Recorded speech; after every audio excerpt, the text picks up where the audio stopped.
YouTube or not, 2 plus 2 is 4. And if black men are improving themselves, can we honestly say that do we disagree that black men are doing better off than they were even just 20 years ago? Do not disagree. All right. Are black women doing better off than they were 20 years ago? We are not. And so at what point, see, if this is triage, at what point do we go to the part that's most problematic? To the woman that's not. But here's the thing, Kevin, I feel like I'm saying that, but even with the two ladies, it's like, are you able to agree with it? Like, we have to be at a point where it's like, yes, and it's not a but to negate it. We are not doing better. I'm able to admit that. I just don't feel like, I hate to feel, I know that other women are saying it out loud and specifically and taking accountability for what we need to take care of ourselves.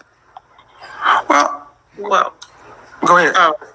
I was just going to say, so my initial comment earlier in the podcast was kind of just like looking at it from only the male's perspective and seeing what the reasons were they were not getting married. I am fully in agreement that women have dropped the ball in terms of how to behave ladylike. The idea of submission is so scary to women at this point that it is like saying a curse word. Like, it's that bad. And as a result, the black family has deteriorated. So I'm completely in agreement with you.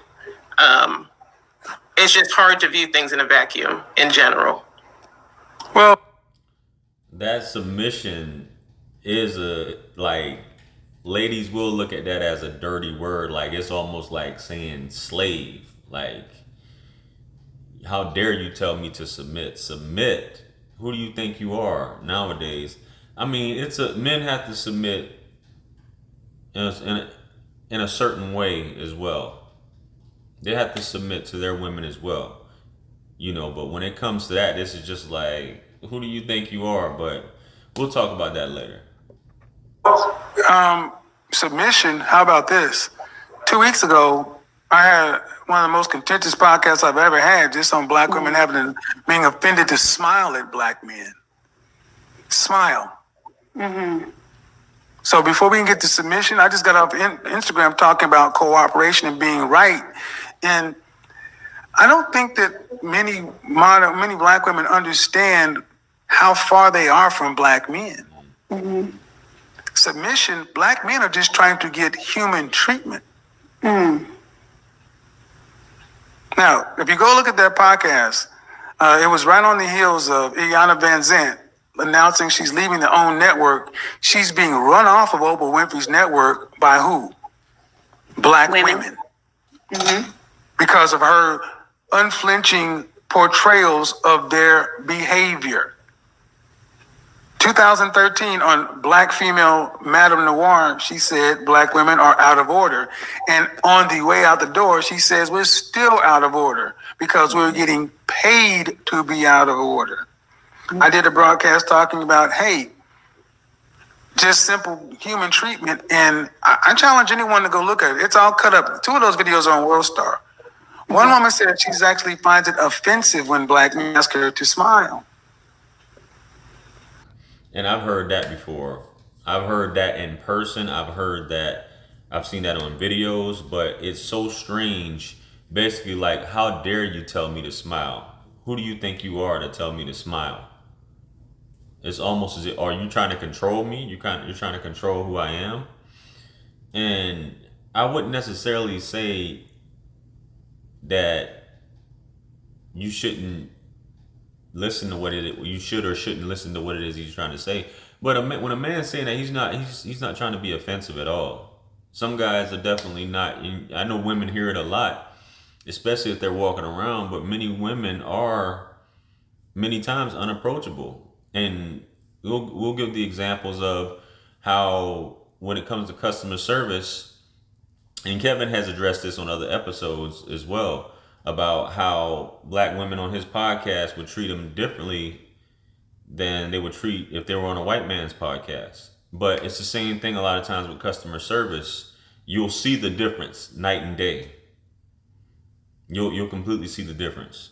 And that whole thing about smile, he's not trying to be offensive. He's just trying to spark conversation at the end of the day. You know what I mean? And he may just, you know, he may be trying to produce some high energy, bring some high energy into your life, some high vibration, because he may feel that you're at a low vibration, and that may not be the case, but you react in a certain way and just get defensive, and it just basically is a turn off as well.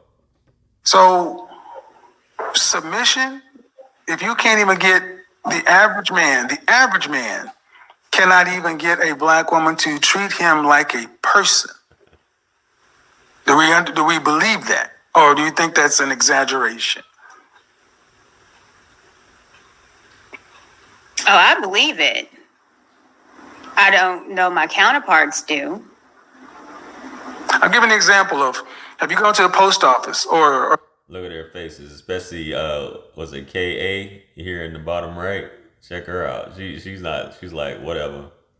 or anywhere, and you'll see a black woman who's a teller, and the line is, everybody she greets and says hello to, but when the black man comes up, her instant frown. No greeting. The disconnect between black women and black men is severe, and it's not as though black men don't want to be with black women. That's the whole genesis of my show. Black men in general, black men in particular, saying they are doing the work to become the best version of themselves, showing their work, getting out there, putting in the 60 plus hours a week they're getting paid for, getting in the gym, networking with other men, showing their work, and then they're coming back saying, where are my counterparts? Why I can't even get, she don't even want to smile at me, be nice to me. She thinks that I should have to take. And that dating, that basically, as many women as that outnumber men, that just shrinks the dating pool, especially with men, black men trying to date. And it's not that, and black women will always say they don't want to date us. Black men don't want to date us. That's why we wear weaves. That's why we wear lashes. That's why we bleach our skin. All of this because we want to be counterfeit Europeans, because that's what black men want. No, black men want black women, but it's just not that easy. And there maybe be an attitude or just not as approachable and things. Carry it 185, 200 pounds. We have to start looking at the women themselves, not why the women are doing it, and holding men accountable. So I would love to be a part of a conversation I would love to hear women have a conversation as to why black women are single today without blaming black men. But I don't think we'll ever have that conversation, because that's a good one. That's a real good one right there. Real good one. that would require a lot of accountability. I got a question Yes, for you, ma'am. Kev. So a lot of what I see today on social media, on different platforms, so on and so forth, from women in general, I see them, it seems as though they're even more mad at women that may more closely align with that narrative or perspective than they are at even the men that may have that narrative or perspective. Why do you think that they're so much more angry at the women that may have that perspective than the men? Well, just like Iyanla Vanzant, they basically counseled us because you're going against what is called the sisterhood. Right. You're going against the sisterhood, and that's really what's at the top of the black community, the matriarchy. It is about black women going for black women above all else. And as long as you're on the sisterhood side, it's okay. But if you speak against the sisterhood, as a man will counsel or destroy you, but as a woman, it's a double foul, because you know where all the bones are buried. And you speak with more credibility, because in our community, it is easy for black women to discount anything that comes out of a black man's mouth. Doesn't matter who he is. He can be a PhD, a physicist, or on the corner. But when it comes out of a woman's mouth, it hurts more, because they're like, damn, it's like you're betraying them. Right. But why? But what group has ever got anywhere with women leading, with women on top? Nowhere. Progressively. And I talk about this a lot. I talk about this all the time. And it's just one of those things where the narrative, especially in the Western world, primarily the United States, is we want to put women into leadership. When I say leadership, I mean in terms of being over men. And it's just not going to work, even down to the family. Being the matriarch, and there is no patriarch. There's just a matriarch. Going towards the bottom.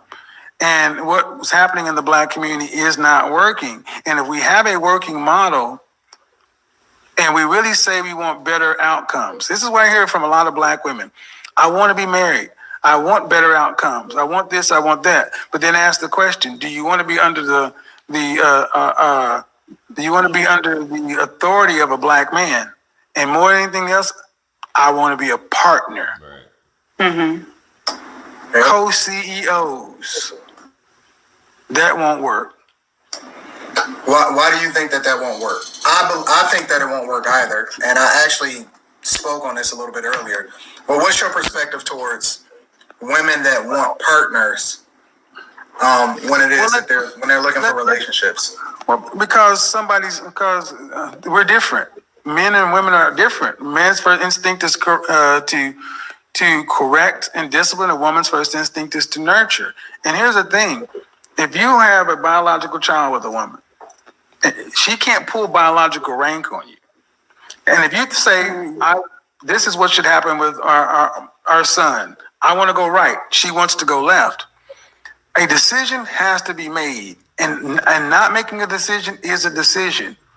Who leads? Who decides to stop fighting in the direction we go down? And see, when you're equally yoked, when it's two people, you can stay sitting in the middle lane. I mean, people watch The Karate Kid. Now, I get what he's saying. So partnership, I'm a firm believer that relationships in general are a partnership. A marriage is a partnership. It's a business overall.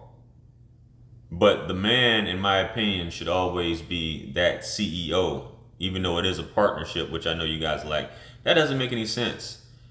The man sets the tone, if that makes any sense. The man provides the leadership. You have, in a partnership, you may have someone who's the face of the business and someone who stays in the background, but they're still partners. That's what I mean. A lot of these companies, you never know that they're, even these restaurants you go to, you may see one person all the time, and you say, well, that's the owner, but he has other partners involved, if that makes sense. So let's get back to it. It was online. Cross the street, stay on one corner, safe. Cross the street, safe. Go to the middle road, get squished. We keep going to this middle co-partner equality situation, and it doesn't get us anywhere. Because at the end of the day, when Black women are truly able to say it, they don't have faith in the leadership or the abilities of Black men. And some of it comes from what they were raised and programmed, but when you start to see the men step into their position, it also has another dark side of it. A lot of Black women don't want to give up power. They got power. They like power. Power is seductive. Power, and if you know anything about power.